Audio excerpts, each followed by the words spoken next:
সাধারণত মাথা ব্যথা, জ্বর, ঠান্ডা বা শরীরের ব্যথা হলে অনেকেই নাপা এক্সট্রা ট্যাবলেট খেয়ে থাকেন। কিন্তু এটি কি আসলেই নিরাপদ? কারা এটি খেতে পারবেন আর কারা নয়? আজকের ভিডিওতে আমরা জানবো নাপা এক্সট্রা ট্যাবলেটের ব্যবহার, উপকারিতা ও পার্শ্ব প্রতিক্রিয়া। ভিডিওটি শেষ পর্যন্ত দেখুন এবং আমাদের চ্যানেলটি সাবস্ক্রাইব করুন। আপনারা দেখছেন মেড রিভিউ, মেডিসিন সংক্রান্ত আলোচনা এবং স্বাস্থ্য বিষয়ক পরামর্শের নিয়মিত আপডেট পেতে আপনি আমাদের সঙ্গেই থাকতে পারেন। নাপা এক্সট্রা হলো প্যারাসিটামল এবং ক্যাফেইনের সমন্বিত একটা ব্যথানাশক ঔষধ। এটি সাধারণত মাথা ব্যথা, জ্বর, মাইগ্রেন, ঠান্ডা ও শরীর ব্যথা উপশমে ব্যবহৃত হয়। নাপা এক্সট্রাতে রয়েছে প্যারাসিটামল, যেটা ব্যথা কমায় এবং জ্বর নিয়ন্ত্রণ করে। এছাড়া রয়েছে ক্যাফেইন, যেটা স্নায়ুকে উদ্দীপিত করে এবং ব্যথানাশক ঔষধের কার্যকারিতা বাড়ায়। এটা কাদের জন্য উপযোগী? যাদের মাথা ব্যথা রয়েছে, মাইগ্রেন রয়েছে, তারা এটি খেতে পারেন। এছাড়া যাদের জ্বর বা ঠান্ডা রয়েছে তারা খেতে পারেন।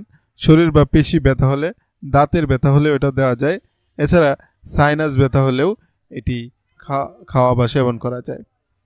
এটি খাওয়ার নিয়ম হচ্ছে, যারা প্রাপ্তবয়স্ক রয়েছেন তারা প্রতি 6 থেকে 8 ঘন্টা পর পর একটা করে ট্যাবলেট খাওয়া যেতে পারে, তবে দিনে 4টির বেশি খাওয়া যাবে না।